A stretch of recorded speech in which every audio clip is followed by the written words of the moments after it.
Truth Frequency Radio Network. KTFRN. Worldwide.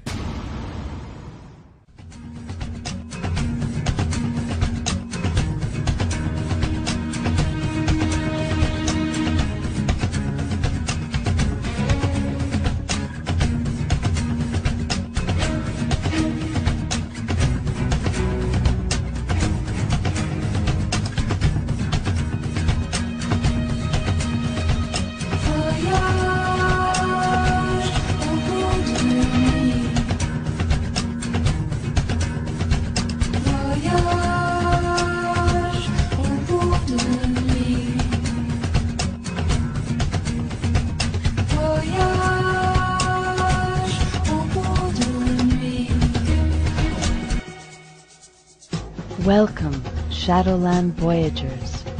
In the spirit of sovereignty and self-empowerment, we invite you to journey with us into the Shadowland.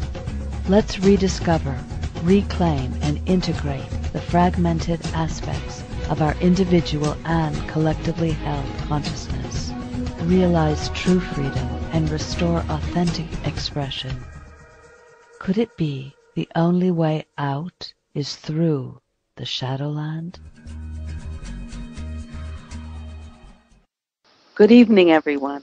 This is Sienna, and you are in Shadowland Voyagers territory for episode 23, The End of Fear Project with Jessica Schab and Diego Fontanive.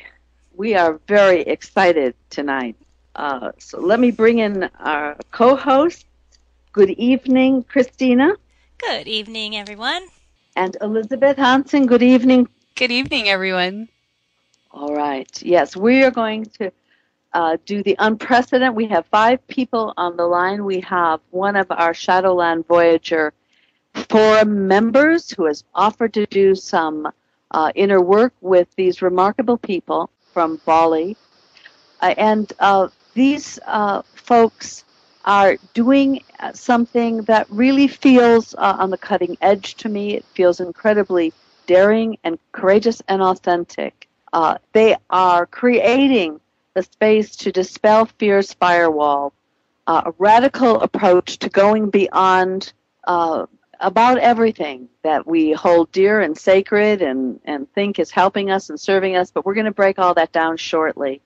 I love them personally because on Shadowland Voyagers, where we're dedicated to looking at what we can't see, the things that are in fact holding back the unfoldment of our humanity and of our ability to respond to the call of life, which is so urgently calling us all now on this planet, to look where we cannot see. And these two spiritual warriors are really doing that and holding the space for that. And that is not an easy task. So welcome to the show, Diego and Jessica. Thank you for having us. Thank you. This morning to us.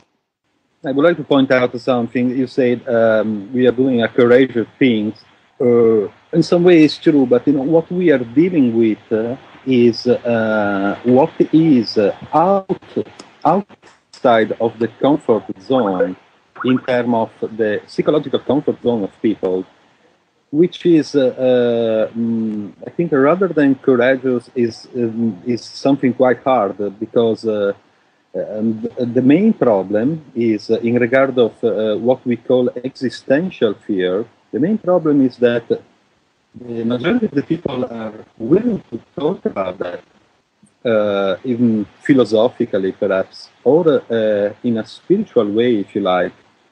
But the moment they feel that they can do something practical within themselves, and then outside in their life, usually they get upset. So the paradox in what we are doing is all about the fact that people are willing in some way to find out, a key for in regard of their fears, their confusion, their struggling. But the moment they perceive that this can be very practical, a very practical thing, they get upset. Why? Because they understand in some way that to practically understand the personal fear, they have to move a step out of their comfort zone. And by saying comfort zone, we mean the bunch of their belief systems, their what they believe in, and they are searching for something. Meaning to say, in regard, for example, we are living here in a place which is, we can call it a kind of homeland in regard of all the field of spirituality and so on. So we used to meet a lot of people that come, Western people that come here willing to find out some spiritual key, but the fact is always the same, that the need of spirituality grows where there is a field of psychological confusion or fear, existential fear, and so is a searching. The need of spirituality creates a condition in the mind in which the psyche is searching for something continuously. It can be, it doesn't matter if it's a guru or a new lifestyle or just a family or a new practice, a new technique. It's a searching for something. And the moment the mind is searching for something, the mind cannot be in peace, cannot be in a full observation of what mind is doing. And the problem is that, you know, we, especially Western people, we are educated and programmed in idea and by and through ideas. And for example, when we have a problem, we tend to find out and to search for the solutions of that problem, but forgetting most of the time what is the source of the problem. And the problem most of the time is not the problem at all. The problem is our relationship with the problem. It's understandable? Oh, yes. Yes. Yes. Yes. It's a little challenging, but I think that it's okay. Yeah, because we're in a coffee shop and they're doing construction. There's a child crying or making noise in the background. We can't do anything about the bikes going by. That's there. okay. It's life happening. That's right. Diego, you mentioned belief systems. Can you talk about belief versus knowing and how belief systems work and what problems belief systems present? You know, the belief system is a tool that the mind needs to achieve, or better to say, to perceive psychological security, okay? Because the mind requires a psychological security in order to work properly. So the mind, the human mind, the psyche, the intellect is constantly searching for a psychological security. And the easier way to achieve a psychological security is through a belief system, which is something that grows out of myself, is collectively accepted, like a platform of, there could be a lifestyle or a religion or a way of life or the identitarian value, morality, mentality. It's easy to do that. The paradox is that the moment I need an identity system because I want to feel some psychological security in my mind, what I believe in, the belief system, in order to be solid, to be practical, requires also an opposite, right? For example, to make it clear, I can say, suppose that my belief system is the attempt to become a better person tomorrow, right? So I need to do something like a practice, like following something, like join something, and so on. But if my belief system is to become a better person tomorrow, I have to believe in that. It must be solid. So, in order to exist, a belief system requires also the knowledge of the opposite of that belief system. So, if I have to believe in white, I have to know the black. If I have to believe in good, I have to know evil, right? So if my belief system is to become a better person tomorrow, the opposite of this belief system, meaning the enemy of this belief system, is the person I am today. It's the constant paradox that we are living. And that's why where there is in a community, in a society, a belief system, there is always conflict. Because the mind that follows the belief system, paradoxically, it follows also the opposite of this belief system. So it is a mind that is constantly protecting something. Yes. And the paradox is that in order to create my belief system, to become a better person tomorrow, what I do actually is the action to pick up stuff from my past, projecting the stuff on the mental screen of my tomorrow. So it's a 100% intellectual activity that comes entirely from the past. And that's why we have constantly fight, friction, is the constant friction between how things are now and how I would like things to be tomorrow. And in the between, we have always the friction. And that's why we fight. We are unconsciously creating what we fight. Someone can say, okay, this belief system is good. What is wrong with this belief system? That's not the point. The point is that each belief system requires the opposite. And in that way, the moment I join a belief system, I join also the opposite. And then I create a fight. The fact is that to the mind, especially when the mind is in a community, this is the easier way. So I don't want a problem. I just join the common belief system. But on this way, the moment I join the collective belief system, I join also the fear to lose my faith, to lose my identity, to lose what I believe in, and so on. It's a constant fight that implies a constant searching for something better and better and better and better and better. And in this way, paradoxically, life in general, existentially, becomes that thing that happened to us while we are busy in other projects, while we are busy in figuring out what life is or what life is supposed to be tomorrow. Mm-hmm. Would you say that letting go of beliefs and letting go of tomorrow and being in the present is the way of the heart then? Yeah, I'm very aware that to the majority of the people, this is extremely controversial, extremely paradoxical, and to the many is something incomprehensible.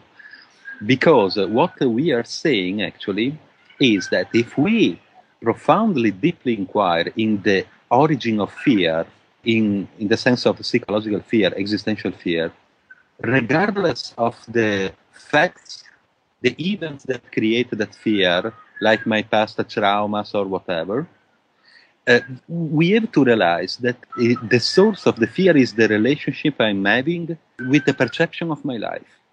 How we think life is. And the perception of my life is 100% my past. Because if I perceive my life through my sensitivity, through my emotionality, and through my perception in itself, perception, emotion has no time, no structure, no rules, no comparison with something else. The moment I compare, for example, an emotion, if this is an intellectual action, it's not any longer an emotional action. And the intellectual action of comparison is connected with the past. For example, we came to realize that people get not really upset. Sometimes people freak out when they realize that the end of fear can be really something practical. Personal and challenging for how they live now, I think. Because their comfort zones. In some way, the searching for a spiritual way in order to end the personal confusion is always more pleasant because it works like hope. Is always there tomorrow in some way. It's a procrastination of something tomorrow. And this works like a consolation. And consolation is opium to the mind. When people realize that this is practical and can take place now, right here, right now, they just freak out. For example, I would like to consider a book, a very famous book of Eckhart Tolle's book, The Power of Now, no? Yes. Many people like that book. Okay, I have anything against that book, but if we inquire in just the title of the book, which is The Power of Now, the word and the implication of the word power are that power exists only when it's in relationship with something. When there is no relationship or comparison with something, there is no power. So how can be the now connected with some kind of power? It's a paradox. It's the past. The Power of Now is a book that suggests some tools to get out from the past, but by using the past. It doesn't work on that way. That's like, don't think of a purple elephant. Well, you have to think of the purple elephant in order to not think about it, right? Yeah. Self-prophecies. It's just, again, okay, it's fine, it's just a book, it's fine, it's pleasant, but it's still in the philosophical field, or let's say, the spiritual field, which is a constant searching for something without inquiring in the origin of that searching.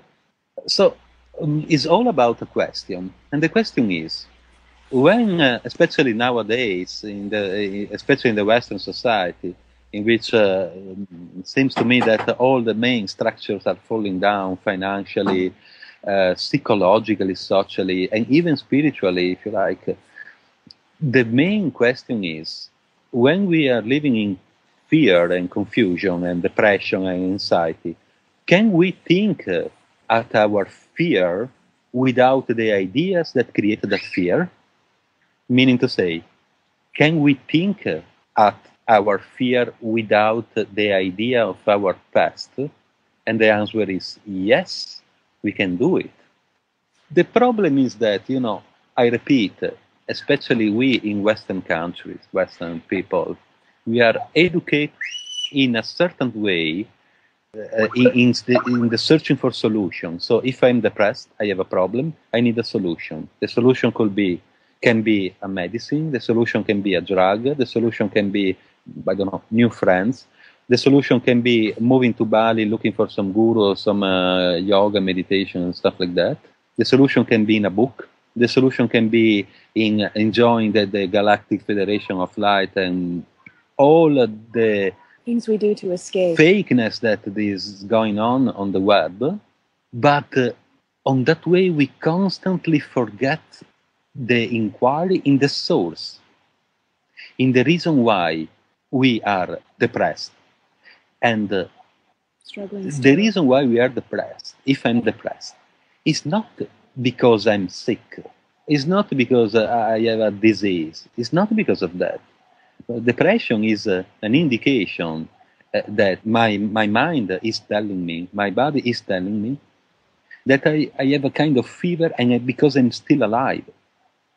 So what about, rather than looking and searching for a solution, observe the source of the problem, which is the relationship I'm having with my life, without conditioning, without comparison, without the perception of my past, and shape the energy which is going on behind, and before my depression, shaping it into benefit for my mind, in form of psychological liberation from all conditioning. And to do that, I have to leave behind my identity, to live through our identity, in our identity. But we are not our identity. But if you behave through your identity, you have a big problem there. What is fear psychologically, existentially, intimately? What is fear? Not my past traumas and stuff like that. But what is fear right now? Because fear, if I am in fear, it doesn't matter what happened in my past. The fear takes place right here, right now. So what is fear? Fear is the relationship I'm having with my identity, which is my past.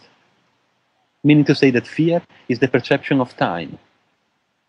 If I observe it and cut off this useless relationship, I'm free of fear. I'm practically living my now moment and stop searching for whatsoever spiritual tools or new belief systems or new identity or new lifestyles and so on. And this is what I mean by saying living practically our now moment, our present moment, without philosophy, without spiritual keys, without singing mantras, or doing meditation crossed leg in the top of Himalaya. But I'm talking about a full observation, which is an understanding without learning. If you learn, you seek. If you understand without learning, you are not in the action of looking for something. Your mind is not busy. It's not knowledge. Knowledge is not power necessarily. It's not the way to set you free. It's beyond the mind. You know, that scientific fact that you learn more when you're not thinking, but when you're playing, when you're perceiving, when you're observing. Yeah, I think you guys also call that the unconditional moment. And I was wondering if you could also talk about what is commonly viewed as enlightenment, quote unquote, and in that regards to true freedom, what you're talking about now, and true peace, and how that all relates to the now moment. When people talk about enlightenment or stuff like that, I mean, we have to not just to know, but to perceive and observe what we are talking about. Most of the people talk about enlightenment like a goal, but they don't even ask it to themselves. But am I sure that the moment I become enlightened, I will like it? Because perhaps I don't like it. So it's just that for most of the time, it's just that people talk through what they know, what they knew, and what they hear, but without finding out for themselves, without a personal inquiry, with no conditionings. So what exactly is enlightenment? If someone followed me because that person thinks that I am enlightened in some way, or I achieved a kind of nirvana, this person has a big problem because he's a follower. And he follows something that actually he thinks that is searching for a kind of enlightenment, but actually he's searching for a tool to cover up the personal confusion. So we have to pay. I think my personal opinion is that we have to pay a lot of attention before talking about enlightenment or nirvana and stuff like that, because people are easily conditioned by stuff like that, because it represents a hope. And again, the hope is not now. The hope is tomorrow, the day after, or the next 10 years, or will never come. That one day you'll be enlightened. And in this way, people live true consolation, through the hope that tomorrow their life will become something better rather than today. And the consolation is opium to the mind. For example, in the last 10 years, let's say maybe more, we have seen in the web a flowering of kind of spiritual speakers or whatever. And they are all promoting the same stuff in a way or another way. They are preaching about enlightenment, about ascension, and all of this stuff. Or 2012 and all of this stuff. And the reason why they succeed and they have a lot of followers is not because those followers are really interested to this topic, but because they promote a hope, an imaginary hope, through a bunch, most of the 90%, of illusions. Through illusions, you create hope in a world that is in decay, is falling apart, And people are desperately trying to find out a hope for tomorrow in front of their computer. And this is very sad. What we are doing is something very radical, which is, if you are really willing to get rid of your intimate fear, beliefs, ideas, we are not going to give you a tool to cover up them. We are not going to give you a solution, a spiritual solution, but we are going to indicate where the door is, and then it's up to you. Because the only way to get rid of your inner fears is to deal with them, to understand them, to observe them. That's the only way. With no tools, no stratagems to get out, no illusions. Some people talk about spirituality. We are talking about honesty in a radical way. That is the end of fear. And detachment from all comparison, especially with the personal identity, or what I think that is supposed to be my personal identity. So, my personal experience, for example, is that I've been living here in Bali for more than 4 years now, and then I've been living in India too. I came across a lot of Western people, especially, that were looking for desperately for something spiritually in order to be less confused or whatever, to find out some new family, to find out some comprehension or some friends, some new lifestyle. And I met also a lot of, let's call them gurus or spiritual speakers. And I have to say that all of them were extremely confused before, during, and after they're searching for something. even suicidal. And I know a guy that I don't want to say his name. Of course, he's quite important yoga teacher, and he teaches also meditation, stuff like that. All over the world. He's doing workshop all over the world. Oh well, this person is supposed to be a person that is there to help other people, and this person tried to kill himself 10 times. And if I ask him, "Are you still thinking about that?" he say, "Yes, sometimes yes, I'm suicidal." And this is supposed to be a spiritual speaker. I mean, we are living a very particular age in which, I repeat, all the structure are falling down in a way or another. And so it's truly the right time for honesty, not for a new secret or a new whatsoever spiritual practice, or a new truth, or a new hope, or a new opium to the mind. And this is what we are doing in our project. Is not understandable to the many, because we see how people, when we start speaking about this topic, some people are really uncomfortable. They don't like it, because the majority of the people that are looking for, let's call it freedom psychologically, they are not honest enough to admit to themselves that the moment they see just a little flash of freedom, they don't like it. They don't like it because this implies the action of getting out of the comfort area, getting out of the comfort zone. You cannot go there. You cannot join your psychological freedom if you bring there your God, if you bring there your belief, if you bring there your attachment, and so on. It doesn't work on that way.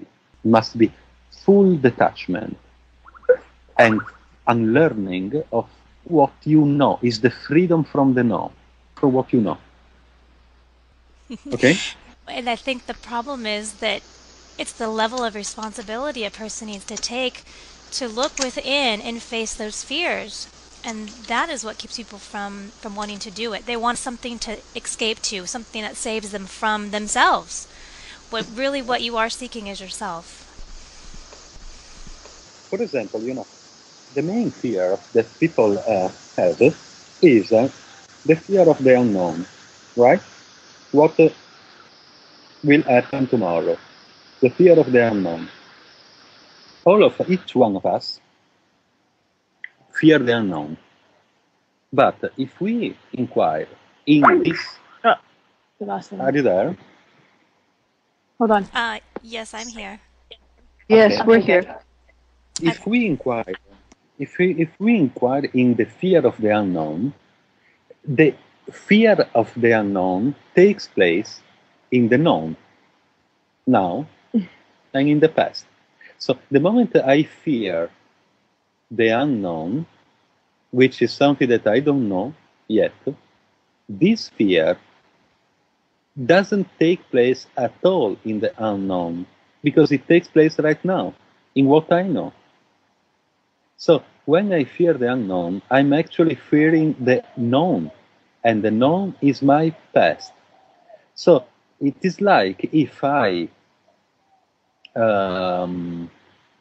watching my life in a movie theater in which the screen is a spherical screen, and I continuously pick up stuff from my past, projecting this stuff on the mental screen of my future, and forgetting the fact that I'm not even an actor in that movie.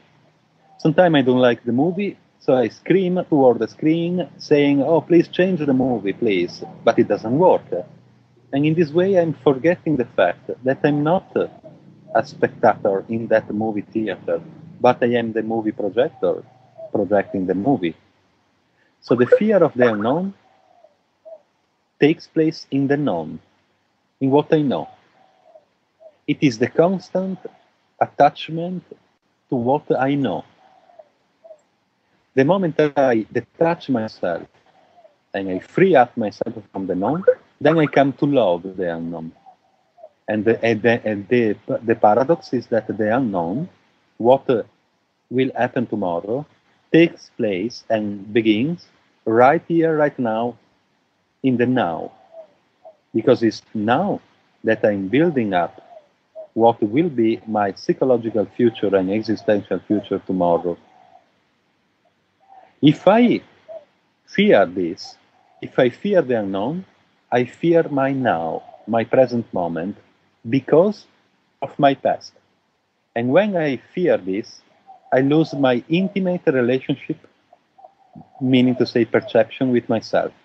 And when I lose my intimate relationship with myself, then a hope becomes important. Then the hope becomes an intellectual interpretation, then becomes a church, a temple, a mosque, a ritual, a mantra, a community, and then finally an institution, and then a belief system. And then it's done deal. I don't live through my perception. I live through my intellect only. And when I live through my intellect only, I need constantly tools to fulfill this illusory searching for something. So I need to pray. I need the consensus in my community. I need the comparison. I need morality. I need a dogma. I need a mentality. And over and over and over. And then finally the idea of God, for example, which is 100% intellectual, is a man-manufactured structure. Use the story of the iPad for an example. Oh, yeah. I mean, come on. We have been suppressed for millennia because of one idea. Just to make it simple, I like to do an example about the idea of God. Suppose that I find a lost island in the middle of nowhere where some indigenous people live there. So I go there with my iPad, and I explain to them that the iPad is God, because look at that, is a kind of magic. So at a certain point, they come to believe that the iPad is God. But before, they were living in peace as a single family, having all the same parents, relatives, in peace with nature too. And then they have the iPad, which is God to them. Then I come back after 1,000 years, just to have a look. To have a look to my sociological experiment. And what I see is that they destroyed most of the nature to build up temples, iPad shaped in form of iPad. And then they are no longer, is unfortunately true. Then they are no longer together as a single family. They are separate. They create some wars. They are fighting. And then I say, come on, guys, it was just a bloody device. It's not God. And then finally they will be agree with all of them by saying, oh, that's blasphemy. And then they will kill me. So we have to inquire, how can it be possible that one day a ship comes to in an entire continent and few centuries later, all the population in that continent believes in something that has been, that came just through a ship. It's unbelievable. It's been done to us. And the answer is that because it's easier, it's easy to believe in something that does not come from me. And the word believe has the word lie in it too. And it makes it really attacks the imagination as well and makes the mind, ourselves lazy. And by saying this, we're not saying that we're atheist in any way. Immediately when we say to people, think, oh, then you don't believe in God. It's not about that. Because people classify. So if I don't believe in God, it means that I am an atheist or gnostic. What does it mean? Is it just another belief? Is another religiosity? If I believe in communism, it's a form of religiosity. If I believe in materialism, is another form of religiosity. The process, the mental, psychological process is the same. If I believe in the American dream, is the religiosity. If I am atheist, is another form of religiosity. Is an attachment. Because if I'm atheist, I have another belief. If I programmed once again. And you'll defend it, and you'll fight and react every single time it's challenged, never inquiring what's behind it. I mean, people think, they just don't think about what they think. What's beyond that? It's easy to the mind. I remember it came to my mind now. I met a guy here that was struggling existentially because of depression, confusion, fear. So he finally found out the solution. The solution was collecting all the major spiritual religious books like the Bible, the Quran, the Upanishad, the Gita, and so on. Reading all of them, and then finally, hopefully, choose what kind of religion was the best, was supposed to be the best to him. And then I say to this guy, well, what about to read your book, your personal book, which is your life? Why do you need a book? Each religion or spiritual book has been written by authors. And from this word, authors, the word authority comes. They become your authority. It's the history of mankind that takes place intimately when a person is searching for something. It's the same history.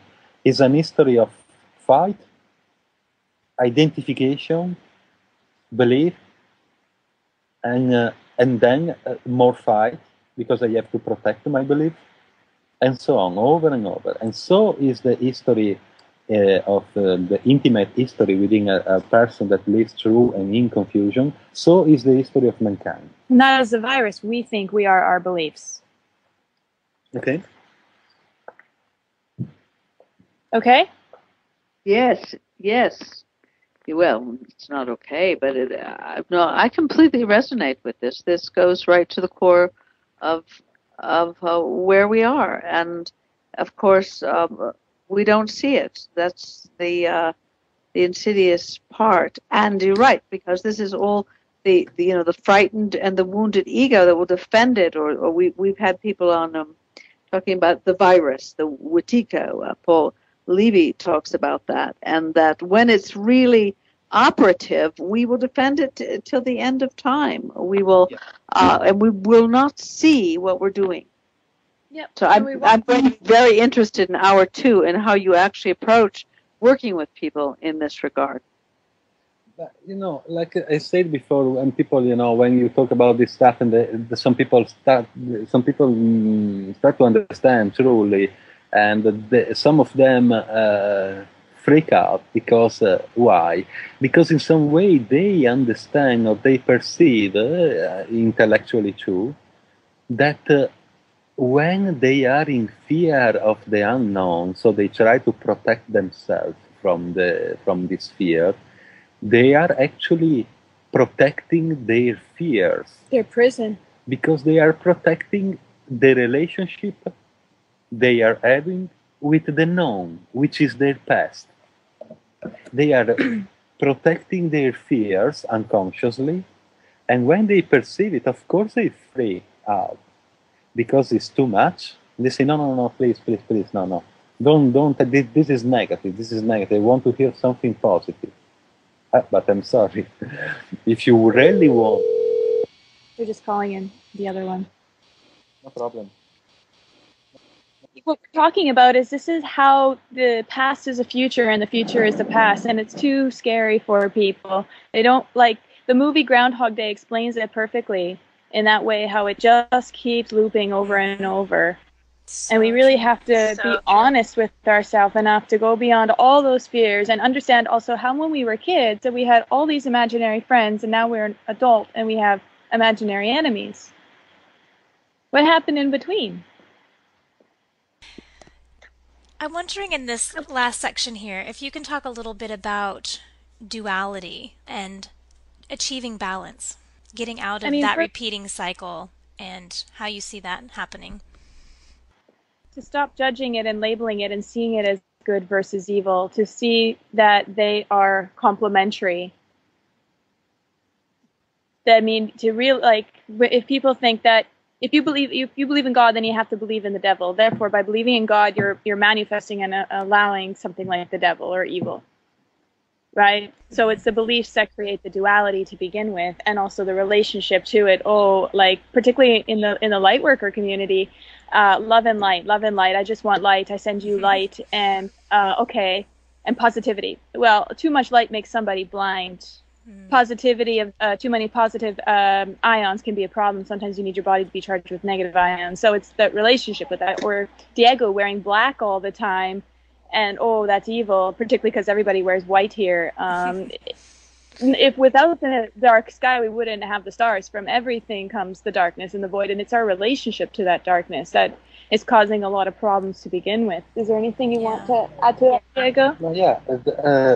The topic about the duality is, at its origin, just the mirror of our the friction that takes place between our perception of ourself and our intellectual decoding of ourself. This is the duality.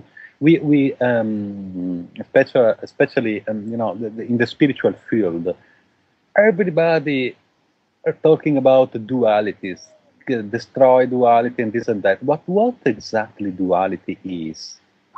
It's not really the white and the black. It's not the good and the evil. It's not a binary code. It's something else. What exactly duality is? So duality is the friction between the perception of myself and the intellectual decoding of myself. So the moment I try to fight duality, which is an intellectual construct of the mind, I'm actually fighting against myself. I don't understand. Why? Because we are, sometimes, when we are sensitive and perceptive, we perceive things that we know emotionally, through our sensitivity and existentially, that things that we know, but our mind is not able to decode intellectually. And we have to admit that the mind works like a software in a body computer. But it's like the computer we are using right now, it doesn't know anything about energy. It just decodes it through some codes. And we do the same intellectually. So, for example, I am, just to give an example, in a jungle. I perceive some sensation, emotion, whatever. It's not important to give a name. And then I come back to my community, my village, my tribe, and I want to translate it intellectually, just to share it with my parents, the loved ones, my wife, my husband, my friends, and so on. And there is nothing wrong in this. It's an intellectual translation to translate intellectually what it is impossible to be decoded by the mind. But it's fine. Until this point, it's fine. The problem comes when I identify myself in the decoding of the mind. The identity. Then becomes an identity. And then again becomes a dogma, then becomes an institution, then becomes a lifestyle, and then becomes the truth. I always say something that I know is extremely controversial to the many. And this thing is that there are no enemies. There are no enemies. But we have only 3 enemies inside the enemies with the comma, of course. It's just metaphorical enemies. The first enemy is the idea of God, in term not beyond the religious way or interpretation. The idea of something that is more than me, and sooner or later I will meet. The hope I'm having and I'm cultivating to reach some kind of, to achieve some kind of enlightenment, or to be one with God or whatever tomorrow, is the projection of the need of satisfaction that I never had in my past, projected in the present moment. God is the past and is our first enemy. The second enemy is the truth. The truth is the intellectual expectation in regard of my future, coming again entirely 100% from my past, and through the intellectual decoding of my past, then collectively accepted and shared.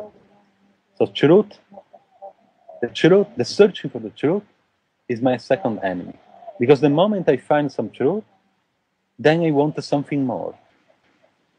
Another satisfaction truth. Or depression. It's a never-ending story. Yeah. The third one is? The third is identity, because identity is the way is the way I prostitute my present moment through the attachment, through the comparison with the past and the others, through the idea that I am my identity, and forgetting the perception of myself, the full of observation of myself. I know that it's extremely paradoxical. Everybody are seeking for some answer in God, some answer in some possible truth, and through their identity. So what I'm suggesting them is, if you really want to end the confusion, the fear, the struggling, the suffering, and the condition in which your mind is constantly busy in doing, searching for something, you have to cut off these 3 major searching: God, truth, and cut off identity. You're not your identity. And quit playing favorites eternally with your right or your left brain. All these things is creating an internal war and struggle and fight, which always reflects outside into the world and how we're seeing what we think reality is right now. This is a really good explanation of why one can feel as though they're in awareness, in touch with what people call the higher self and whatnot, and then a week later find themselves spiraling down in the dumps once more and wondering what happened here. Where did all that beauty go? Their relationships, their projects, self-loathing, even suicidal. How quickly we fluctuate back and forth, creating all this separation inside these imaginary lines and reflected as imaginary borders outside of us. Right? That's what countries are, just imaginary lines. We forget that, and yet we take it so seriously. Yeah. But the main problem is that we are educated to follow something. Is also the problem, and in regard of the school, no, that we are supposed to learn continuously until we die, continuously learning, and in this way we actually forget the perception of ourselves. Indeed, the word of perception, even intellectually, is very misty in the mind of people. If we try to ask to the people, what do you think perception is? It's very misty. No, it's not really, even intellectual. It's not really understandable. It's dusty. It's something not really clear. Why? Because we are programmed and structured and educated in searching, in learning, constantly learning. Not too controversial for you guys? No, not at all. This is awesome. This is right up our alley. Yeah. So sorry for the technical issues in the background. Both Christina and I are trying to get Sonia on the line because we really want her to be here tonight. So apologize for that. Yeah, but what you're speaking of is exactly what the whole premise of our radio show. You guys are just like really bringing it all together. It's so awesome. Yeah, because we get to this point where, we don't quite know how to flip the switch, or get one to understand what the responsibility is in those heightened states. Or even to get someone to look at how they're projecting their shadow out onto others. In that moment of blindness, how can we flip that switch to turn on the light? And Diego, what you're bringing to light is another perspective to assist people to turn about face and stop labeling stuff, stop making things be like stone solid as, because of one perception. That why we're hitting spirituality and religion so hard, because they are the ones who keep thinking they're the solution. It's actually they're the problem. Exactly. To look at it for themselves. Yep. Yeah. I mean, what you're doing is really, it's definitely, it's radical because it's not what people normally talk about, and that's why we're doing what we're doing too, because this is how we come back to ourselves, and that's what you're doing. You're helping people return to who they truly are. And what you're sharing and the work you're doing just makes my heart sing so loudly. I just thank you so much. Thank you. Wonderful. We're going to go ahead and take a break at this time, and we'll see you all on the other side. Thank you so much.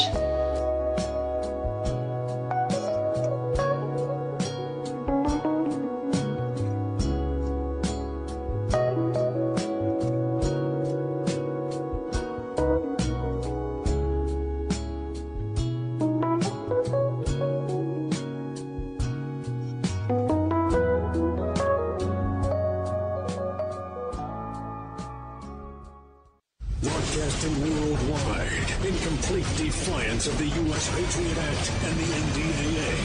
This is the Truth Frequency Radio Network.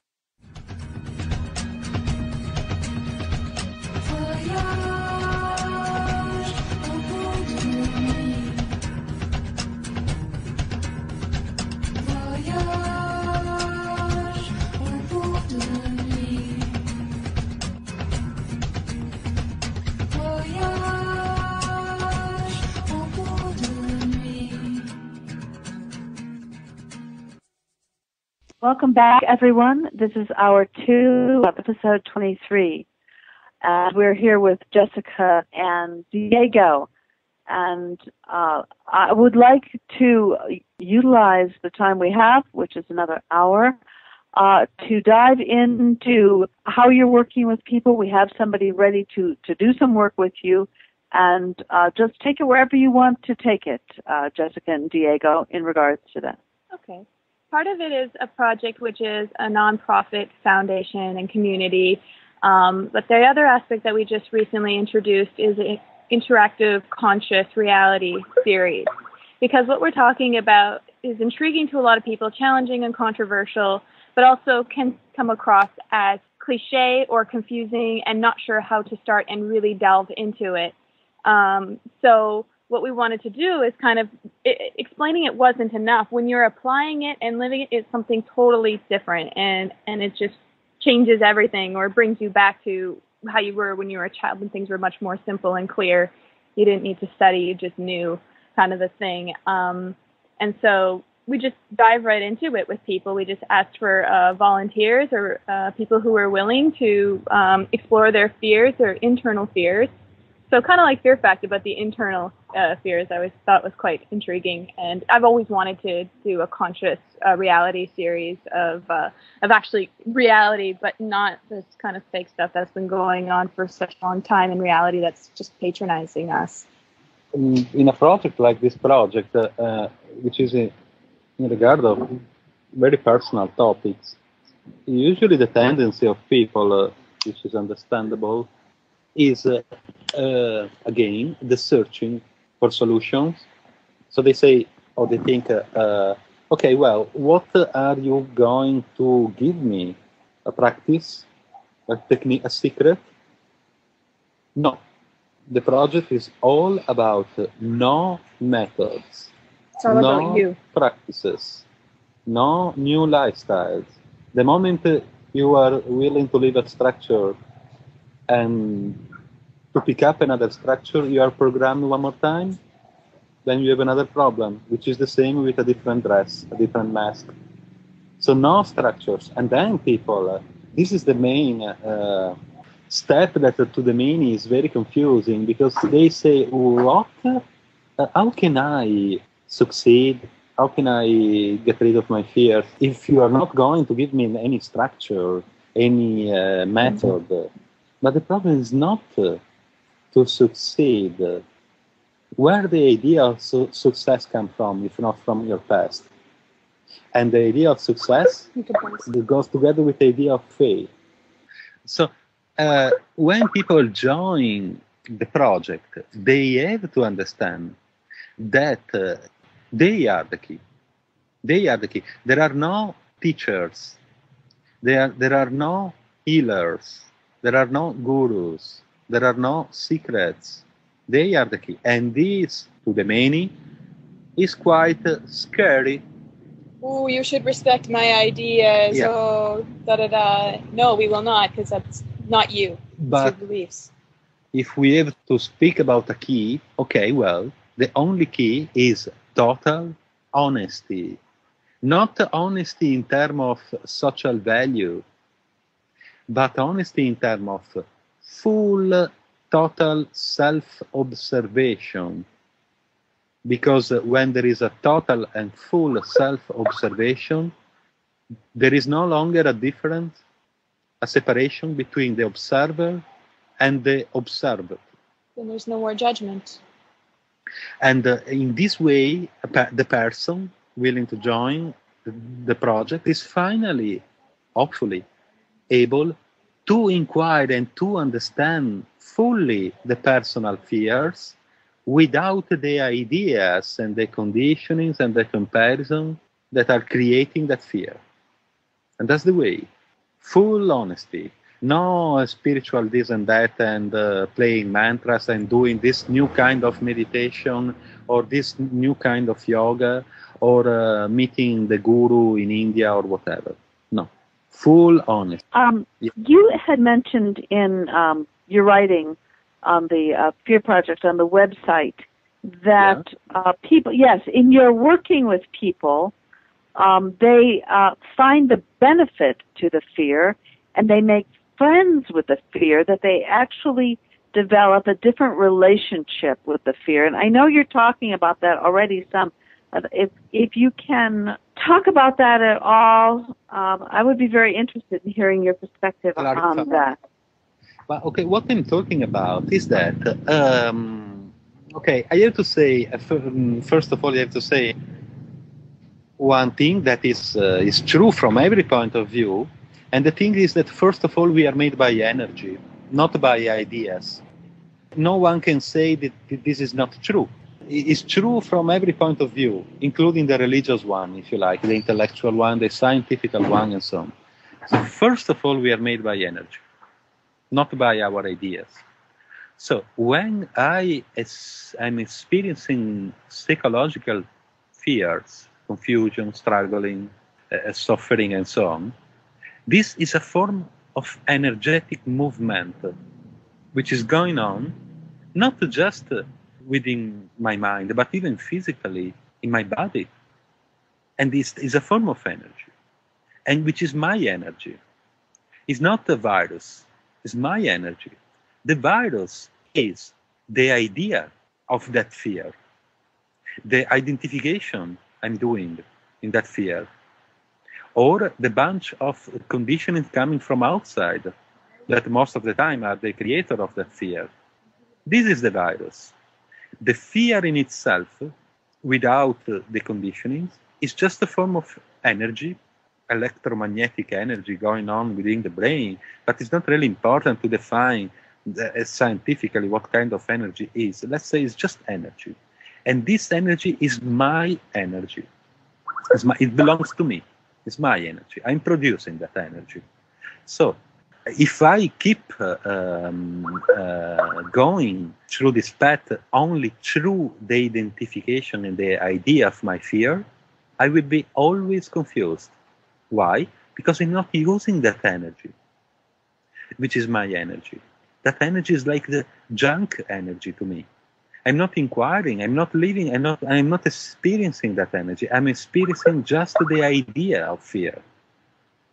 The idea of existential fear, or the idea of the fear of the unknown. It's only intellectual. It never is. Most of the time, it's not actually happening to us. We're thinking about it and acting like it's happening right now and reacting to it over nothing. It's so important to wrap our beings around and really get that. That's so important, because we really do believe that this is real and that it has to be this way, and that it's just happening in the now. Yeah. The main fact is that when we talk about the topics like this, for example, about energy, take your energy back and stuff like that, unfortunately, people tend to think, let's say, in the spiritual way, which again is in form of hope. Okay, thank you. Now I'm going to try this. And hopefully tomorrow or the day after tomorrow or in the next millennia, I will be able to do that. But it doesn't work. We have to go beyond the philosophical idea of it and make it practically, because I'm talking about a practical thing. When I talk about energy, people know very little about energy, especially in Western countries. Energy is a scientific truth, or is conceived in terms of action in doing something. But I'm talking about ourselves, that first of all, we are made by energy. So when we are experiencing confusion, fear, suffering, and this and that, it doesn't matter where it comes from. It can be because of my past traumas, can be because of my past in general. It can be because I lost my job. It can be because I'm afraid of the future. It can be because I fear. Or I wake up in the morning and start fighting. I fight to fight, and so on. It doesn't matter. It's not us fighting. First of all, the platform is an energetic platform. So the moment I'm able to understand my fears, going beyond the intellectual decoding of them, I become able to deal with this, let's say, junk energy that is there and is my energy. And from this moment, I become able to shape my fear in terms of energy into benefit. for myself. And without any longer covering up the fear through intellectual or materialistic or spiritual stratagems. Because otherwise, it doesn't matter what I will choose. I can choose a big career, making a lot of money. I can choose a religious identity. I can choose a spiritual path. It doesn't change my relationship with my fear. My fear will still there. Because it's my shadow. How can you get rid of your shadow if you don't like it? You have to understand your shadow.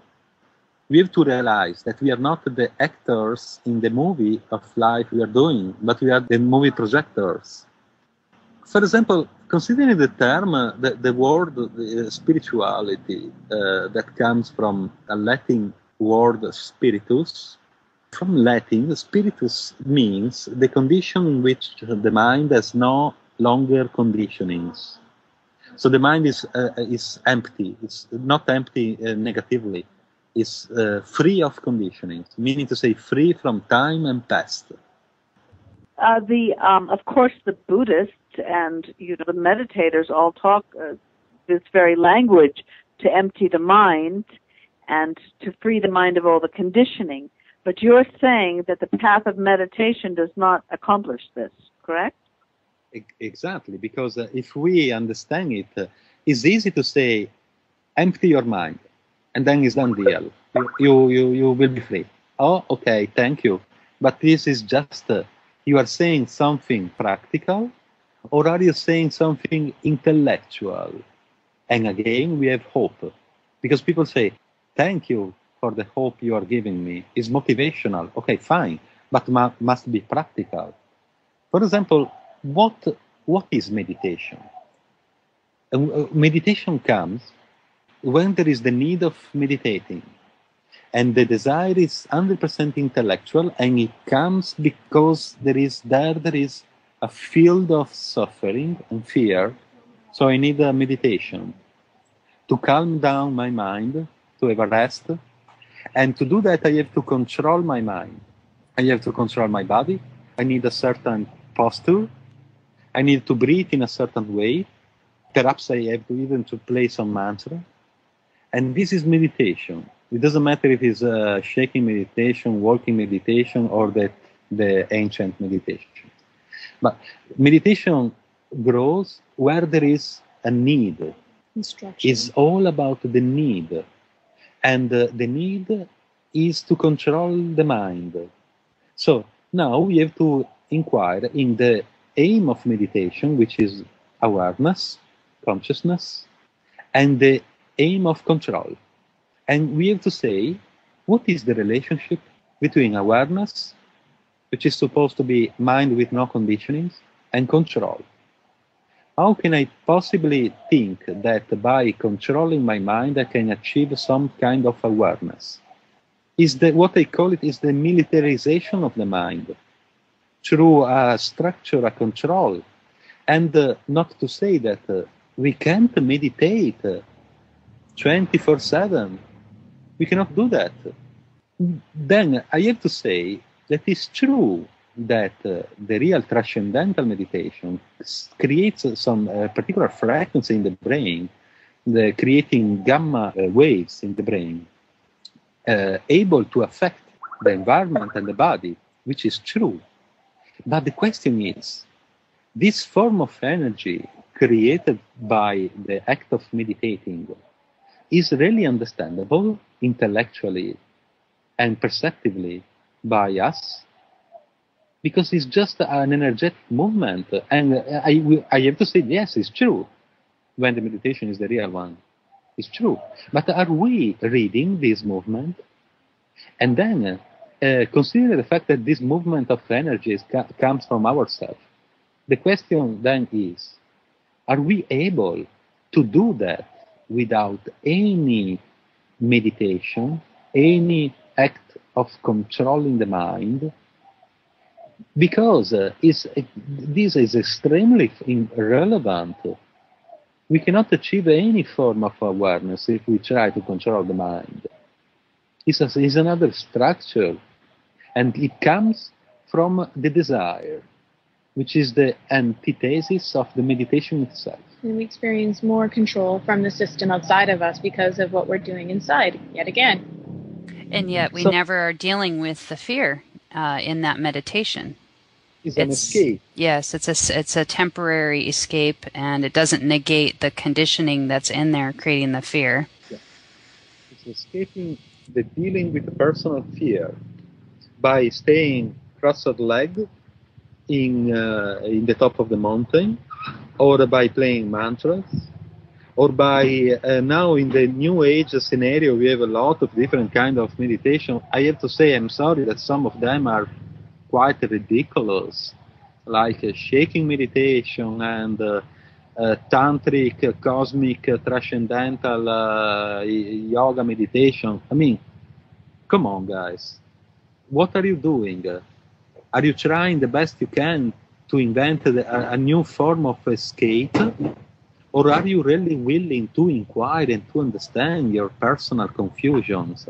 So to evolve, to expand your mind, that's consciousness. Consciousness is all about self-observation, free of all forms of control or beliefs or structure or software. To my mind, meditation, it doesn't matter what kind of meditation is a software, is another software to calm down the mind, is a drug, is another form of opium. And it is also an excuse to justify what you are not willing to face, meaning to say the energy that are beyond your confusion and your fear, which are your energy. It's you. Through controlling the mind, you do something that comes from the outside because you have been told about it, or because you were struggling. Then finally you found a key to stop your struggle, but it doesn't stop. No, the thoughts and selves are fighting too all the time as well. To pay attention to that. And to be aware, like, why are we fighting? Right? Absolutely. Yeah, exactly. I mean, be an allowance, an observer to the conditioning within one's own experience is probably the most effective thing that I've ever done in my entire life. But it's extremely hard. It's extremely hard to stop and observe yourself. And why am I fighting all the time? Is this me, or are all these thoughts that are actually fighting? And are we, I mean, just this idea of fighting is like, what is it? Screwing for virginity, right? It's like, because we keep confusing ourselves. If we keep fighting, then suddenly we will have some kind of peace. Yeah. But we're so addicted to fighting that no sooner do we have that one battle done than we go looking for another. Well, once you start down this path, it becomes natural. And it becomes easy to start looking. It becomes second, at least I found in my journey, it becomes like that's just what you do. It's like you just stop and you look, and you look at the fear face on, you deal with it in the moment, you integrate it, and then you keep moving through life. But at first, you're right, it's terrifying. It's so opposite to what we've been conditioned to do. We're always taught to externalize and to escape and to never actually deal with our stuff. And so, but yeah, once we do start looking, it definitely becomes easier. Well, we have about 30 minutes left. So maybe we should bring Sonia in. Sonia, are you with us? Yes, I'm here. All right. Well, thank you for joining us here tonight. So, Sonia, meet Diego and Jessica, and we will mute and be in the background and let you do whatever is next. Hi, Sonia. Hi, Jessica. Hi, Diego. Hi. Thanks for the opportunity. You're very welcome. Thank you for being brave enough to share yourself. What are you struggling with right now? What's going on? Well, I have been working on my fears, I think, for a quite a long time now. You know, this like always working on something going on or something that comes up into the surface. But I think that, I think the deepest fear, not the deepest, but one of that I have been feeling that it was like when I started like dig deep within, I found like it's like the fear of the unknown, but it's more like also like a fear for survival. I get like the personality, the persona, that has been always like identifying with the structure that is the matrix, the belief systems, all the programs, and this structure in which we were born, and our persona has been growing and developing. So because now we are seeing like that everything is collapsing and falling apart. So I think like this persona, this identity, is feeling threatened, So I think that is this transition between this not knowing where are we going, like you were saying, Diego, that there is no more structure. So I think this is the identity that has been feeding on this structure. So now feels like afraid of how am I going to function if there is nothing to hold on, Yeah. The fear of survival is also the fear of the unknown. Yes. What will happen tomorrow? Okay? And I said before that the fear of the unknown takes place and it develops itself in the known. And the known is what we know, which is our past. So we are trying, when we fear the unknown, we are trying to decode what will happen tomorrow through the knowing of our past. So I'm asking you now, what is the fuel that creates this fear? Psychological fuel. Well, I think also that this fear now is being like feed when you see everything that is going on with all this drama vortex, So I think, well, I think for me it's very necessary, because otherwise, if this drama was not going on, maybe I would never be able to see that fear, that is coming up. So it brings me the opportunity to see this fear of survival. And I don't know if it's related to now or it was related to a past in which a past life, in which I felt threatened for my life, for surviving. But maybe now maybe the fuel is like everything that is going on, that keeps me reminding maybe of that fear that I want to face and overcome and embrace and learn from it, Okay, regardless of the past life or not, I'm asking you, what is, to your mind, the psychological fuel that creates this fear? Try to think about it. When you mean psychological, you mean the ideas from my mind? Yes. What is the source of this idea, the idea of fear? What is the source? Well, I think that behind most of the fears, I don't know if I'm going into the right direction, but it's like the lack of trust in myself. And when I talk in myself, I'm not talking about maybe my persona, but my intuition, my feelings, because we have been cut off from that, or we have been taught to being caught up from that. Yeah. So now that is the time to say, okay, I have to let go, of all these belief systems, not trying to control. I'm in the passenger side, and I'm going to let my spirit or higher self or whatever, my divinity, to just guide and drive. So maybe it's this maybe lack of trust that is fueling this fear. Because otherwise, if I was in complete trust, I wouldn't feel anything, I guess. Yeah.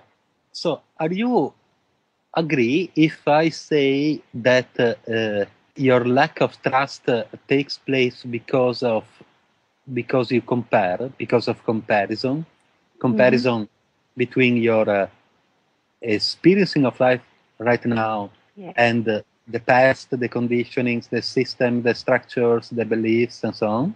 Yes. Are you agree? Yes. Your fear grows because there is comparison.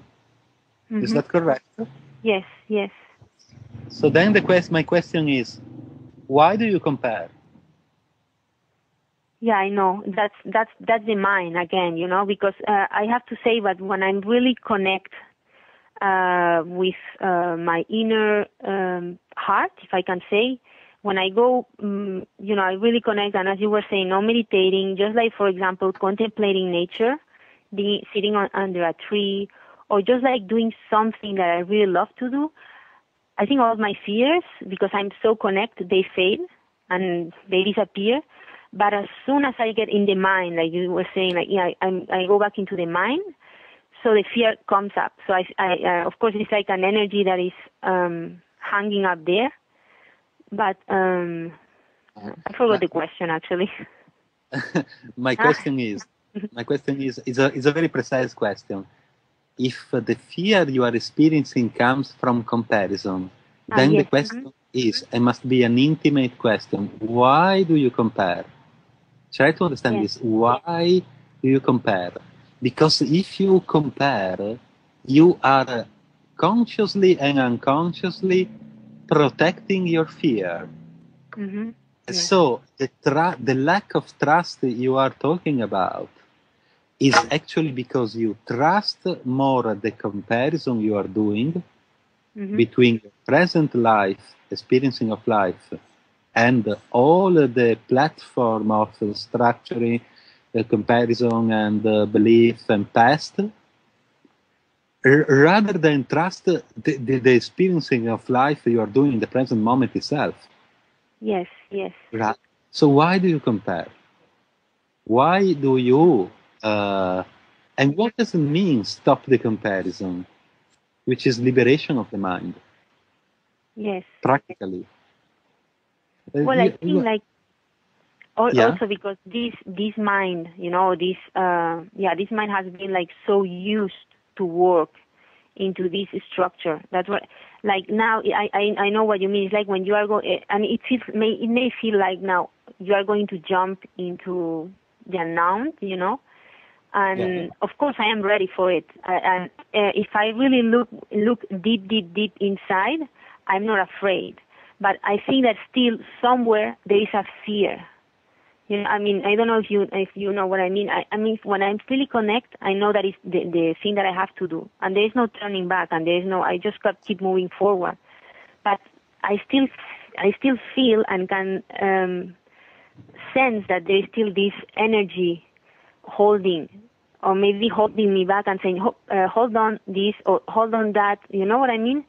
It's like, or even not only my mind, but the surroundings. Because maybe you are ready to make a change, but of course somebody else, because this trust is not so strong yet that you still need some kind of, let's say, reference from others to see what they think, and you see that they are totally opposed and they are totally in fear, and they are afraid of what you are doing. So it kind of fits and fills up the fear more, Okay, I ask you another question. Can you think about your existential fear without the ideas that create that fear and the comparison with the outside world? Can you think perceptively in full observation at the fear you are experiencing without the ideas that create the fear? Not through a comparison, because we tend to think about our fear when we are in fear through the idea that originates that fear, not through the experiencing perceptively of the fear itself. And then we have to compare. So we say, because of this and that. But the question is a very fundamental question. Can you think about your fear without the ideas that create that fear? Well, actually, the fear itself, it doesn't. I mean, it really exists out of my mind. It's just like something that it's created in my mind. Yeah. Imagine yourself, for some mysterious reason, it doesn't matter why, you find yourself in a lost island. You are alone. Alone in a lost island. For some reason, you know that no one is going to rescue you. No one is going to come to save you. So you have to live your life there in some way. And in this situation, you have no past. Of course, you have your past mnemonically in your memories, but you cannot use your past because it's useless there. You cannot compare. You have no comparison. You cannot compare yourself with anything else, and you have no future in terms of fear of the future, because tomorrow will be the same. What you have in a situation like that is just the bunch of natural fear. I'm afraid that perhaps there can be a snake, or I'm afraid that maybe I'm not able to build up a good shelter. But you have no psychological abstract fear in regard of the unknown, and which is the future. Why? Because you are no longer projecting your past on the mental screen of your future, and you don't compare anymore. Okay? So each time you perceive and sense and feel the fear of the unknown, try to imagine yourself in that lost island, which is the present moment. Metaphorically, but must be even practical, is the present moment. Internally. Is your inner present moment island, in which there is no future, no past, no time, and no perception of the time, and no identification, and no comparison. And this is the way to inquire in our inner fears without the ideas in regard of those fears. Because all of the ideas in regard of our fears, they don't come from the future, the fear of the future. They come from the past. It's all about the intellectual decoding of the past. It's all about the past. If I am in fear of tomorrow now, it's not because of the tomorrow. It's because of my past. Because I'm comparing my present experiencing of life with my past. And then, of course, with other people.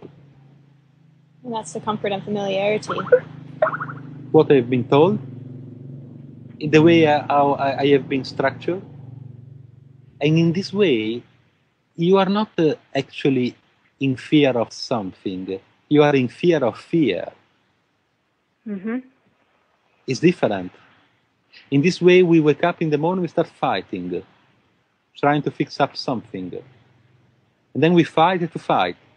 And then we search for something to get rid of our fears. But we have to pay a lot of attention, because the moment we are searching for something to achieve psychological freedom without inquiring in the origin of the fear, without the identification in fear, we actually behave like the warrior that is fighting for freedom for all of its life, and the moment that the war stops, the war ends for some reason, he gets depressed, because he identified himself for all of his life in fighting for freedom. The moment he sees some freedom, he is experiencing some freedom, he don't like it, because his identity is the identity of a warrior. He needs to fight to feel himself real. And this is what we are doing. We are unconsciously protecting and creating our fears. Do you see that? Do you see yourself doing that? Yeah, I would say, like, also, like, for example, in the island, the fears that you said, like the survival fears, like, where am I going to find food? Where am I going to find make a fire, for example, or like how am I going to protect myself from an animal? So those are the fears that, of course, you don't project yourself in the past or in the future. It's just in the now, to survive now. Exactly. Yeah. And I think also, like, even in the society, it's not. I think for myself, it's still like a lot of, for many people, like the survival on the now too, because when, for example, you need the water, but of course you don't have maybe a stream, so you need to work to pay for that water. You don't have to worry for. so maybe the fears are like still survival fears. Of course, you need different skills to function and to get what you need. So these skills are set by the society, the structure. For example, you need to work in order to have the water, to have the food. So that's, for me, for example, what I have been doing too is like learning to do it on my own and not depending. So I think this dependence that we have been like, this dependence on society, and somebody is going to provide for us. So we don't need to do anything. We just follow, and keep the program going on. And you know what I mean? So I think like now when that's what I feel like is like, that this structure is, and these programs are like falling apart because nothing works as we were told that it is. That, I mean, we were taught that things were one way, and we see that it's completely different. So I think that now when you say like, okay, now you have to do things on your own. You don't have no one to rely on. And I think that for me, it's like, at the same time, it's like a fear that I feel in the background, but I can say that this fear is serving me, to empowering me, because now it brings me like strength to grow things on my own, or motivate me to do things. It's not waiting for somebody else to do it for me. You know what I mean? But at the same time, it's like still these survival skills, which are different in the island or maybe here.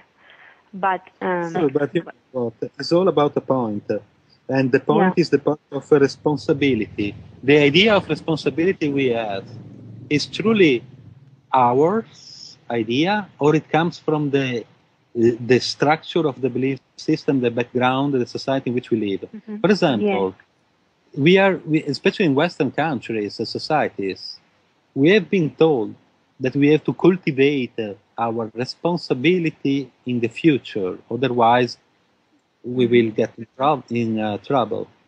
Mm-hmm. We will have a problem.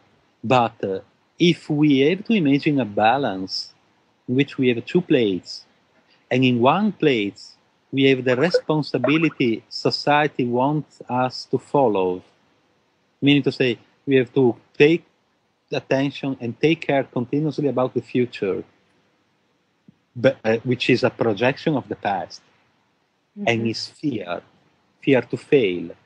In the other plate of the balance, we have another kind of responsibility. And the responsibility is the possibility to live and experience the present moment with no conditioning from the outside world, which is our life. Yes. So, what plate we chose? The responsibility we have been told, which is follow this, otherwise you will fail, or the responsibility in terms of our personal intimate sensitivity and perception of ourselves with no conditioning, which is freedom of the mind. Yes, Because if we choose the first plate, meaning to say the responsibility that society wants us to follow, perhaps we will succeed or maybe not, it doesn't matter, but we will be living our life always as a slave, in fear to fail. Even when we succeed, we will live in fear to fail. Instead, if we selected the other plate, meaning to say our responsibility in the present moment with no conditionings and with a mind totally free of structures, then we will know exactly what to do, also in regard of the social responsibility, without struggling, without this constant fear to fail, which is a hoax, is a way to control the mind of people. That we have been told about that since the first day of school. Pay attention because you can fail. You will fail. You will fail in terms of morality, in terms of mentality, in terms of in a material way, in a spiritual way too. If you don't do it properly, you will fail spiritually. You fail your path toward your awakening, and so on. The fear of failure is a hoax. It's there to control the mind because it creates fear in the present moment and is strictly connected with the past, not with the future. Mm-hmm. And the idea of success is the same. Is the same. Is the same. Is the same. Is the same coin. Two sides of the same coin. Indeed, a lot of spiritual speakers, for example, promote stuff like recently a book of Deepak Chopra's book, The 7 Spiritual Laws of Success. But please, what is the relationship between a spirituality that is supposed to be a condition in which mind has no conditionings and success that implies a conflict to achieve something, and at the same time is a belief system which implies the fear to fail, of failure. In society's idea of success. When we talk about our fears, are we talking through the full perception of ourselves, or are we talking through what we have been told? This is extremely relevant. We have to observe and to be able to understand if when we talk about our fears, are we talking about our conditions, or are we talking about our full observation of the experiencing we are doing of our life? And our full observation takes place only in the present moment, is not in the past. The past is a condition. Yes. It's a structure of conditions. Most of the time, for most of us, I'm sorry, our past is not our past. Is the 99% is a structure made by bricks that are not ours, are conditionings. Yes. Yeah, it is true that when you flow with the creativity, for example, or you are really in tune with your heart, when you have a passion and you follow it, it's true that all these fears they don't come up. It's like, oh, maybe they are gone. But as you said, like when you go back to this condition and you are like when they start coming up again, But I think that for me, it's like I feel like I am getting more. It's a little bit weird because it's like kind of a split, On one side, my part of my persona is like kind of feeling like a little bit like, oh, where are we going? She knows, or he, or whatever, my persona, the identity feels that something is changing and is dramatically changing. All the belief system, a lot of things, because it has been like since the last, let's say, 4 or 5 years, it has been like a deep shift, and so it feels like a little bit like, or the part of the my personality, let's say, no identity, but it's like, let's go for it, because you cannot avoid it when this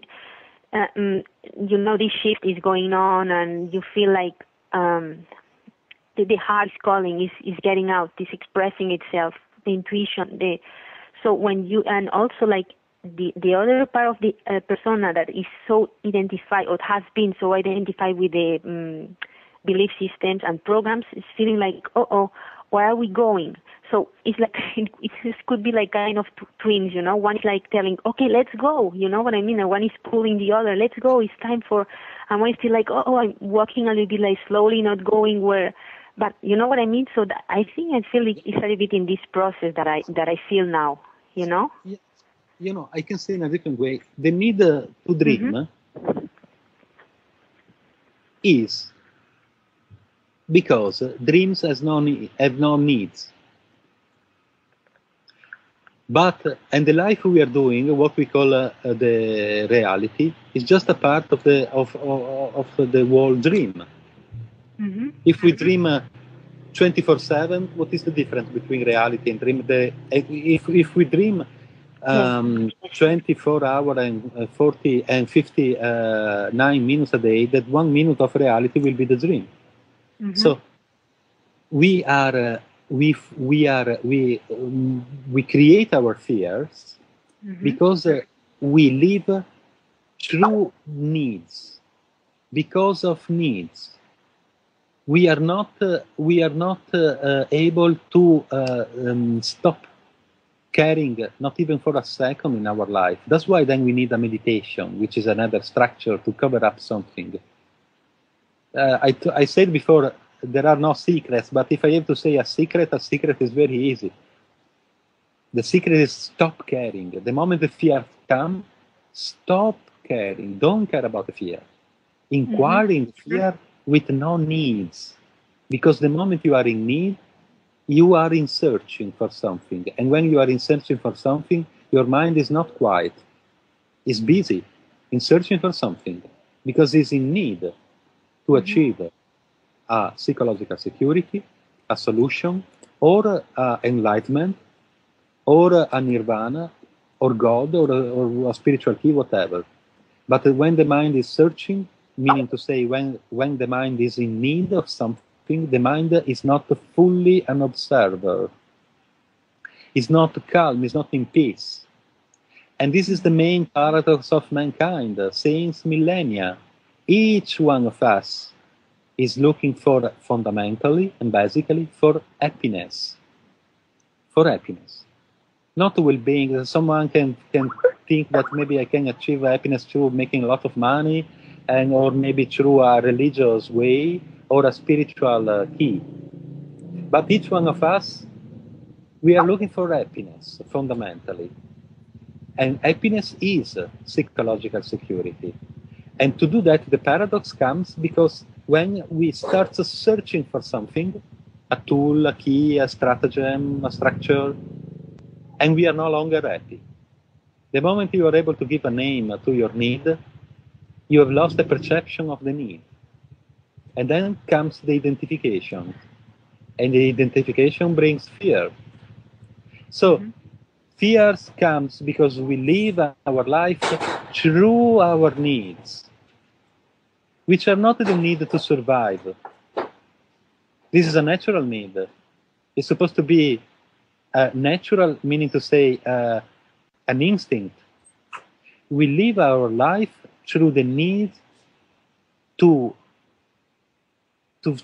create a future exactly like the past. Even when we think that we want to become a better person, it's a projection of the past. Groundhog Day. And that is fear. Loop. It's time. The need to fulfill. The need of protection. The need to match what the environment, the society, the community wants us to match.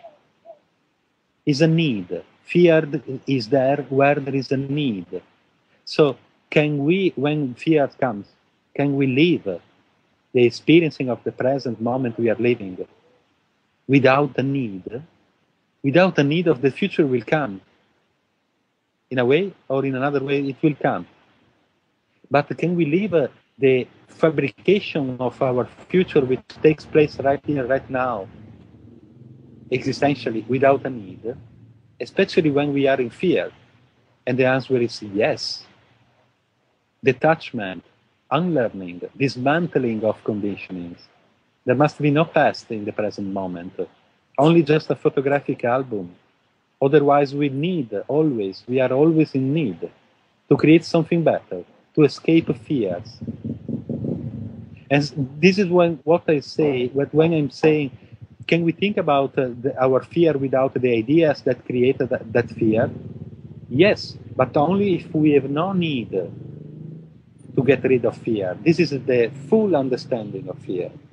And then we will see the end of fear. Like this, boom. There is no such things called enlightenment or awakening, are just all intellectual structure that the form of hope for something that is supposed to take place tomorrow, but not here. All ideas. Not now. Isn't also fear like something natural to our human? I mean, I'm not meaning like the psychological fear, like in the mind. But for example, if you are walking in the jungle and suddenly a tiger comes and wants to jump on you or whatever, So the fear is even you are not in your mind, but your body, your physical body, I guess, it's reacting with this fear that comes from nothing. You know what I mean?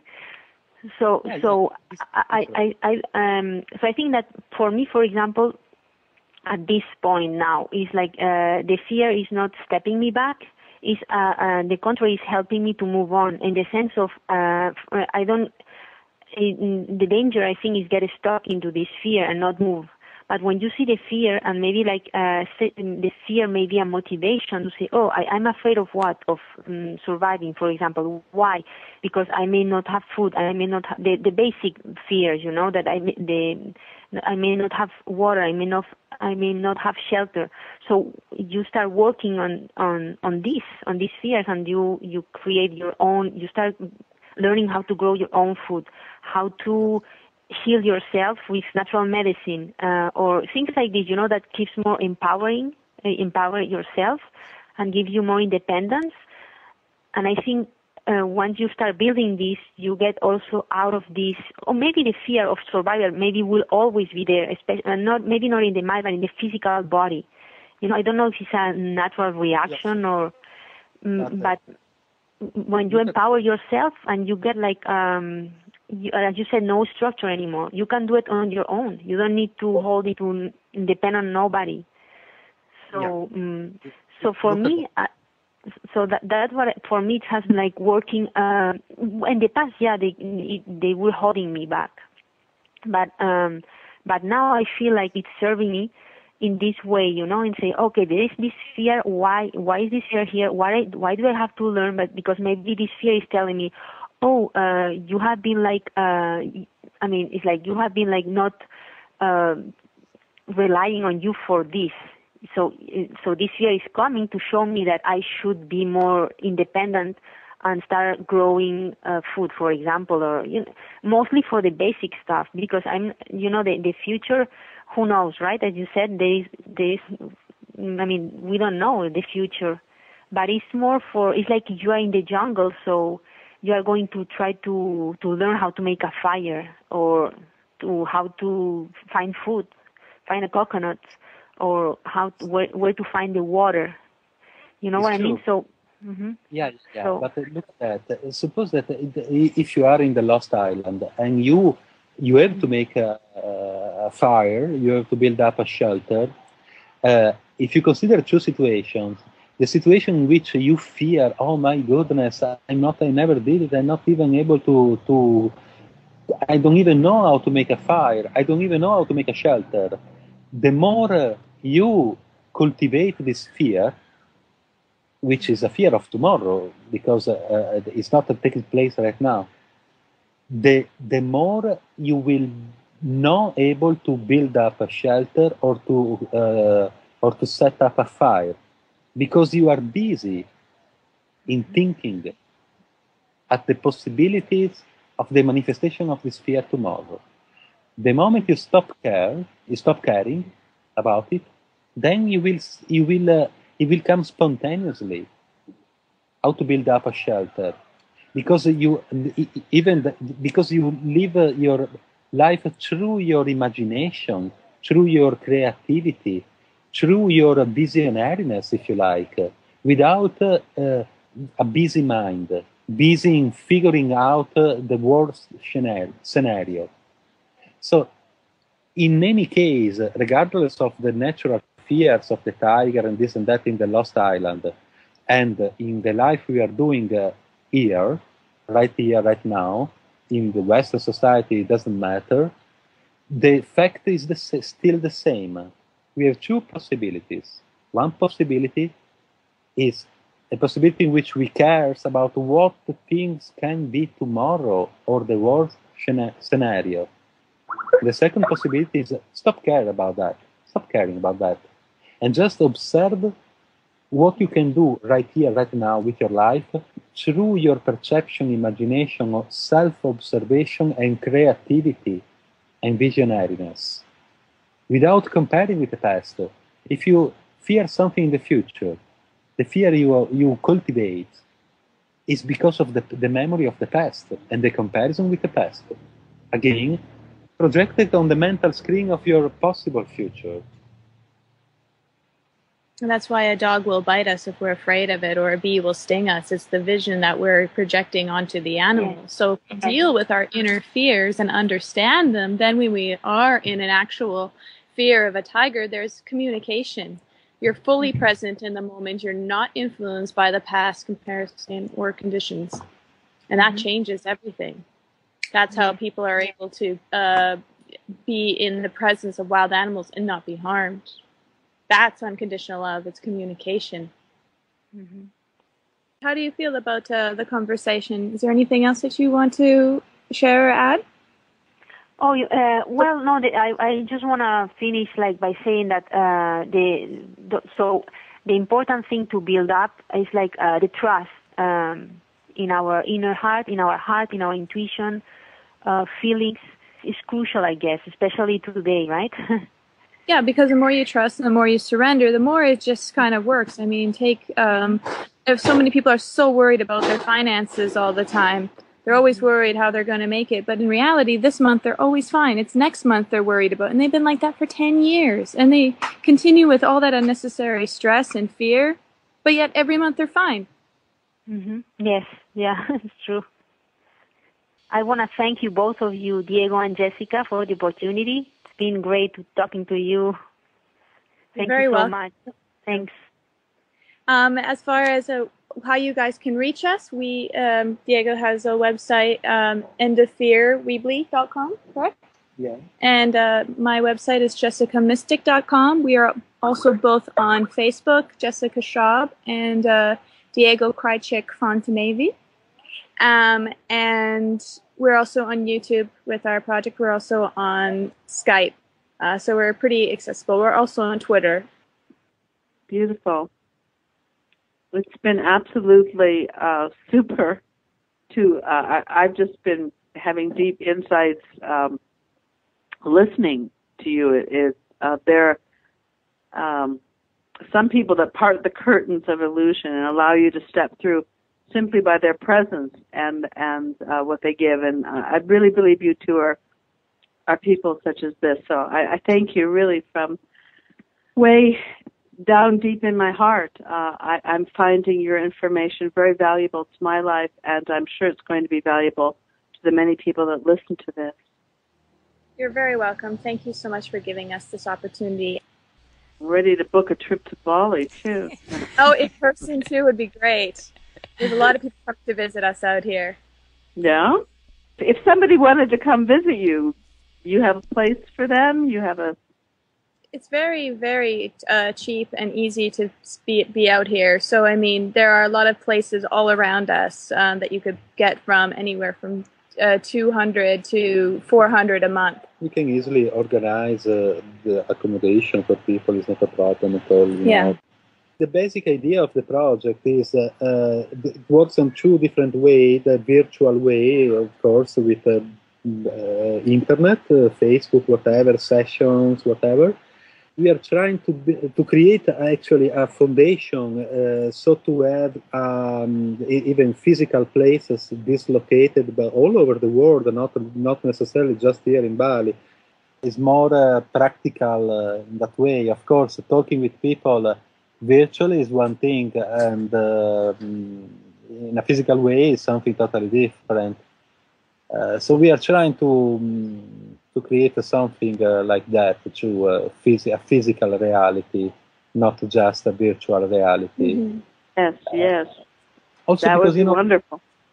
Yeah, in some way, people need some time to see that, for example, that what we write, what we share, is actually what we are. It's not like, sometimes you follow maybe, I don't know, someone that a speaker, then you meet a person that's a speaker and is not what you thought, what you expect. It was kind of fake in some way. And what we used to share is what we are. And this is more, the idea that can be more practical and not just a blah, blah, blah on the web. Oh. It's Wonderful. not enough. we are very involved in the practical way of the project, and not just in the virtual aspect of it. Because the problem with virtual is it can be misunderstood so easy. So once people talk to us in person, they start to understand a bit more. Some people say, "Oh, thank you, you made my day." Okay, fine, but I want you to make your life. Yeah. Through that. A day is not enough in life. Yeah. A day with... Not a quick fix. We're not a drug. We're encouraging you to be integral and honest with yourself and walk your talk all the time. And I have to say that I have found like much support from Shadowland Voyagers, because I know that I'm not alone doing this. It's nice to feel that you are support and others are doing the same with you, you know? Oh, yes. So thank you, Sienna. Thank you, Elizabeth, Christina, Jessica, and Diego. You're very welcome. Thank you, Sonia. It looks also like we are getting, we can hear more and more like people getting real, you know, like because before, as you were saying also, like Diego was saying before, like there was like love and light, everything is beautiful, and you know, but I think that now, after the shift now, I feel like more, I can hear more that people are like start digging into the other side too, you know, not only the love and these things. Yeah. Unconditional love. And the fact that you mentioned like digging within the psyche is very much why we call it soul archaeology, digging in the mud, getting dirty, not being afraid to get dirty and going deeper to find your inner treasures. Yes. And also like, well, that's another topic, but also like the other interference that we may have from other beings, you know, from other realms, you know, that are hiding, playing the cards behind the scenes, because sometimes I may feel that a fear, I sense that it's not, is collective too, you know what I mean? It's like, that's what everything that is going on too, that there are other elements that are playing behind the scenes that keep feeding into this fear. Maybe they interfere somehow. Actually, you're true. Okay, there can be other entities, but there are manipulators only when there are people that want to be manipulated. Mm-hmm. It's paradoxical, but we get manipulated when we don't care about us, but we care about our fear. And fear comes from the comparison between us and the external world. But they have no power over you if you don't want to be manipulated. And to avoid it, you have to stop caring on fear, inquiring fear without caring in fear. Otherwise, you'll always just be a reacting puppet. Trust with no identification. Mm-hmm. The identity is a trap. Because then you care to fail. And detach. To lose your identity. It's a beautiful journey, though, to know the self, right? It is. It is. The self is us. Is not to be compared with ego. Ego is. I think ego, to my mind, ego is quite a hoax, or better to say, ego in terms of in a negative way, if you like, exists when there is a lack of self-observation. Mm-hmm. But this fight against the self that is going on since centuries is quite a trap, because our self, my self, is me. Is me. I'm not saying my identity. I'm saying my self. The perception of my self is me. Is the dream I'm living. Is the dream I'm experiencing. Of course, when I start to identify myself in what I think that is myself, but instead it's just my past and the comparison and the conditioning from the society, the environment, my religiosity, whatever, this is not myself. This is the ego. When I say peace, love, and light, or think positive, that's the solution, this is ego. It's ego. It sounds extremely controversial, but it is. It's ego. I'm not talking through my free self, free of all conditionings.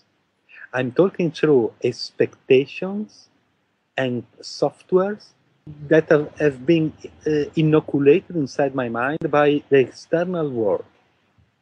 And this is the ego. if I'm living fully myself, in full, total self-observation, there is no ego at all. Because I'm not separated from me as an observer and what I'm observing. There is no separation. It's like there is no separation between the dreamer and the dream is doing. But of course, if you hope the dream, there is a separation. You have to compare. You have to compare with your past, the tools you have, and then you start searching for a teacher, for a master, for a guru. There are no teacher that can teach us anything new. There are some that can help us to remember what we always knew. It's an unlearning, a dismantling of layers. And you know you've got it when you start to not feel lonely anymore. You start to not needing to search for a partner or something outside you, because how can it be that we can be in a relationship and still feel lonely? It's a relationship we're having with ourselves, is what we keep pointing back to. Cultivating our inner world, our imagination, like how we felt when we were children, when we understood so clearly. Yes, also for our selves, maybe a new adventure to find himself, like with this, because as we said, like also like when you come here, especially if you live socially with other people, when you are alone, so you don't project yourself with and compare to others. But once you start being in a society that it may be like in the jungle, or it can be like total different cultures. So still this conditioning is like, since the beginning. And I think it's hard to get off, this conditioning while you function in this society. You know what I mean? In this, or group, or even if it's a little group. That's why it's good to put yourself in that lost island. Because we don't really see people. We see our idea of them, our idea of ourselves, our idea of love, or how we think it is or should be. And that is an obstruction that always gets in the way and creates conflict. Yeah. For example, the concept of positivity, preaching for positivity, think positive. To me, positivity is one thing. But if I am a Taliban living in Afghanistan, the concept of positivity to me is quite different if compared with the concept of positivity of a person living in Seattle, right? Decoding of the mind is the decoding of the mind. It goes anywhere, nowhere. If we live through a belief, like think positive belief, we are actually blind. There is no observation. There is a following. And then when you follow, you are in fear. You are in fear to lose what you follow. These fears is something like new territory that we're exploring. So sometimes to put things into words is like, when you say like, where is this fear coming from? So it's very like digging deep, and sometimes you don't even know how to word these things, So I was trying to say, hopefully it makes some sense. Oh, you were great. Anyway, feel free to ask me. You can find me on Facebook or via mail or whatever. Feel free to ask me any other question you want in the future. It's not a problem at all. It's a pleasure to me. Thank you so much. Yeah, I've just personally been absolutely loving every moment of this conversation. And again, just thank you so much for the work you're doing. Fantastic. Thank you for the work you guys are doing. And thank you, Sonia, for joining us as well. Thank you for inviting me. Thank you, Sonia. Thank you. You're welcome. And to be continued if you guys like. Absolutely. Okay. Thank you. Because we can all go on. I know. You're welcome. When you're talking about something you're so connected to and passionate about, there is no time. We're just in the flow. We're just speaking from our hearts and sharing, and it's just wonderful. And time only seems to exist when we're doing something we don't like. Exactly. Which is how time is the perfect illusion. Absolutely. Well, thanks for listening, everyone. Please join us again on Shadowland Voyagers. Good night, everyone. Night. Bye. Bye. Bye. Good night, everyone. Something's wrong when you regret things that haven't happened yet. It's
to stay